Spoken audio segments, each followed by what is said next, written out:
Shalom. First off, I give all praises, honor, and glory to Yahweh, Ba'ashem, Yahushai, Ba'ashem, Makar Kadash, Yahweh being the true name of Heavenly Father, Yahushai being named his only begotten Son, who the world ignorantly calls God, and Jesus Christ. I give double honors to the elders and apostles, great millstone that taught us truth and will well, citations to reflect this truth, honest and sincerity. The spirit of Yahushua comes in us with spirit power, Yahweh Ba'ashem, Yahushai. Just a little walk and talk lesson. It's going through the spirit, man. Brother did an edifying lesson on, keeping your garments, staying on point for this truth. And it's the spirit, because I just did a lesson with another brother, and we touched on that topic briefly as well. And prior to that, it was another lesson that was done that I did on staying focused on the prize in this truth, man. So just kind of rebuilding off of those, because I was meditating on it heavily right now, and the biggest precept that comes to mind that I didn't really touch on yet is the book of Daniel 7:25. It says, "And he shall speak great words against the Most High, and shall wear out the saints of the Most High, and think to change times and laws, and they shall be given into his hand into a time and times and a dividing of time." Okay, so right now, he's definitely wearing out the saints. The prophet. This is a prophecy that's written down. A lot of brothers are very exhausted, man, going through extreme ailments, really catching a lot of oppression, whether it be financial issues, or on the job issues, or situations with their housing. Health is a big one, man. Brothers' blood pressures are running up, catching hell from their women. This prophecy is being fulfilled. We're very wore out, man. But one thing you have to remember is that this ain't shit compared to what's getting ready to come, man. So it's all done. It's all done for a good purpose, because really what it does is it builds us up even more to be able to mentally prepare and be ready for what we're really about to go through. Because anything your brothers is going through right now, really is nothing. It's nothing compared to, Slaki's walking through a neighborhood, there's a freaking dog out here turning up, so just making sure this motherfucker don't get out. But I think I'm good. But yeah, man, you gotta be able to go get through it, man. It's gonna build you up ultimately. Okay, so being wore out is part of the process. Okay, we will be wore out. Okay, it says, "And he shall speak great words against the Most High, and shall wear out the saints of the Most High, and think to change times and laws, and they shall be given unto his hand into a time and a dividing of times." So eventually we will be given, into the hand of Esau, Edom. When they shall cast us up in the prisons and accuse us for things falsely, for Yahushai's name's sake.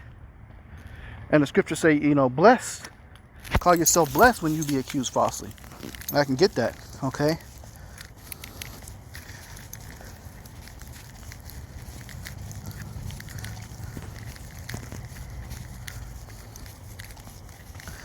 Let's see here.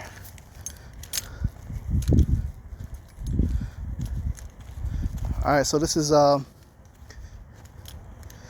book of Matthew 5:11. It says, "Blessed are ye when men shall revile you and persecute you, and shall say all manner of evil against you falsely for my name's sake." So the Lord says blessed.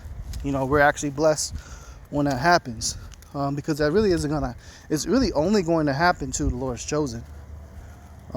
So that just means you have a higher chance, a higher probability of being an elect. That's why you're considered blessed, because getting the fruits of the elect is Hey, that's the ultimate prize, man.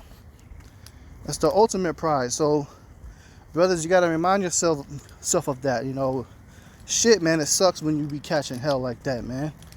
It's a hell of a lot easier said than done to, you know, keep pushing through it. But, you know, don't beat yourself down too much to where, you know, you're destroying yourself. Okay, and that's another point the brother Yerah made. It was a edifying lesson. You know, don't destroy yourself, man. You know, don't get to the point to where you're excessively drinking too much, to where you're destroying your temple. You know, because everybody's going through something, man. Your situation is fucked. I'm not taking that away from you, but it ain't really fucked compared to what's getting ready to happen, man. Shit gonna be real when you gotta go from house to house and building to building to try to find some type of shelter, and you gotta clear out that room before you go up in there. You know, that's when things really get bad, man. So once you get to that point, all right, you know, you really got to be ready for what's to come. You truly got to be ready, man. Okay, this is the book of Isaiah 54:17. It says, "No weapon that is formed against thee shall prosper, and every tongue that shall rise against thee in judgment thou shalt condemn.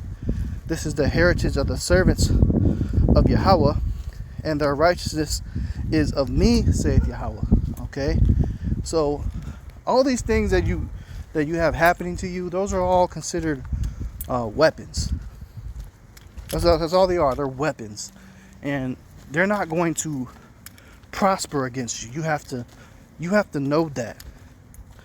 Okay, and the scriptures also talk about how, you know, he's not going to put more on you than what you can bear.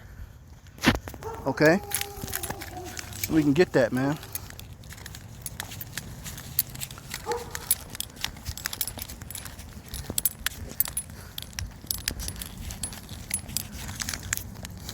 All right, this is the book of 1 Corinthians 10:13. It says, "There have no temptation taken you, but such as is common to man." All right, so all the temptation that you're going through, it is common. I mean, it is something that someone else has been there, done that. Okay, it says, "But Yahweh is faithful, who will not suffer you to be tempted above that ye are able." All right, so whatever it is, it's not something that you're not able to overcome. It may seem like it's impossible to overcome, but you can overcome it, man. It says, "But will with the temptation also make a way to escape, that ye may be able to bear it." So he'll make a way out, and you have to have faith that he will make a way out that you can escape. It ain't over with, man. Okay? So you have to remind yourself of that. Man, don't take your hand off the plow, or don't take your hand off of holding on to that life, you know, your breath. You know, don't let your sins weigh you down, what the scriptures also say. Another point I made in the sit down with the brother is for you brothers that are teachers, turn your pain into passion. Okay, turn your pain into passion.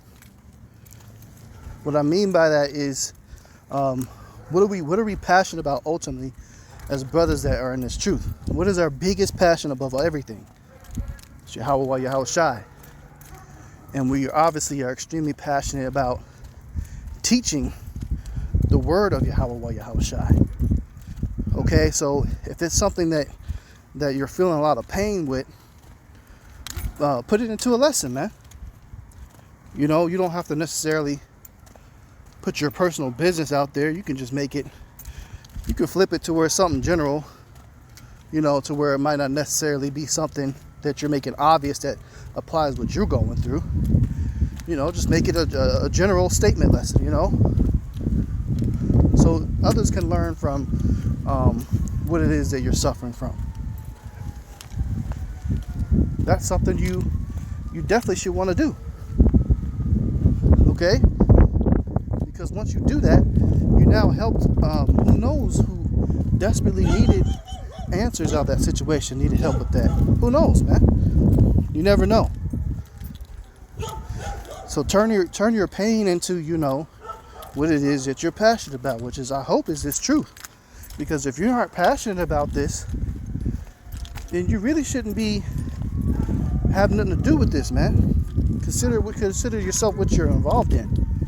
If you ain't passionate about it, why even be out there? Because at that point you're considered a hypocrite if you don't have any passion for this. Because this isn't just something that you involved in for a club, man. This isn't just something that's a club that you can just have a bunch of brothers that you can go drink yayan and shakar with, man. It's deeper than that. Way deeper than that. Okay? And you should have some type of drive to where you don't feel right if you ain't on fire for this, man. And if you lacking, get back on fire. Do what you got to do. Whatever that's pulling you away from it, to get back on fire. Get back on track. You're going to have ups and downs. You're not going to be 100% perfect. When brothers first come into this, you first find out you're an Israelite, you're first watching brothers, and the elder comes up and says, hey, look, bro, I think you should probably spread the word and teach this. Man, never forget that first time, man. Brothers is really on fire for it. Brothers, putting out lessons rapid fire. Your first year, you want to try to maintain that. But the first year you be going, because there's so many topics you need to cover. There's so many people you need to tell, But as you become a little bit more seasoned, brothers may be in the spirit where they feel like they're telling a lot of stuff that's repetitive, but it's not, because there's so many. The body's so huge, man. There's so many brothers and sisters that when you do that one show, it's their first time hearing it. You'd be surprised, man. You'd be very surprised. So you got to treat every show that you do as if it's somebody's first time hearing it, man. And be that excited, giving the message to them.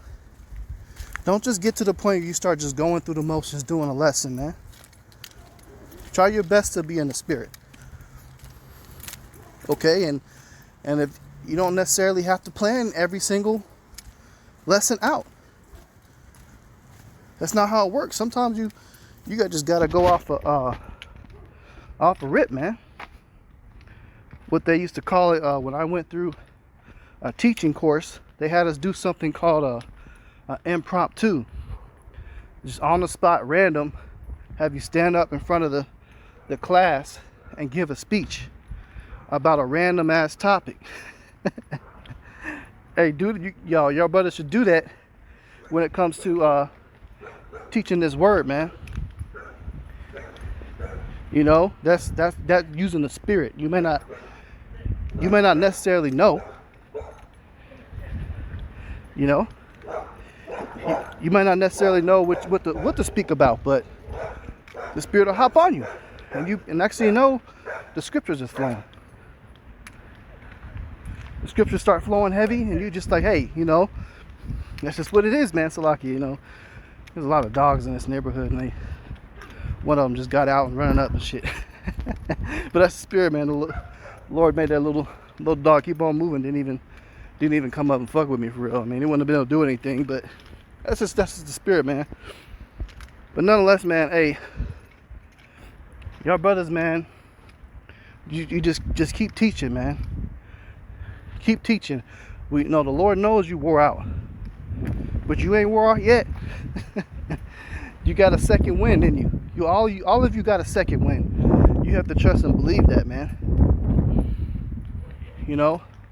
Exercise your faith. That's why the Lord has parables for certain things. He says, exercise your faith. You know, this is nothing but a big exercise. And when it comes to exercising, you get two things. You get strength and you get endurance, right? And with that, I'm going to bring out one precept, close it out.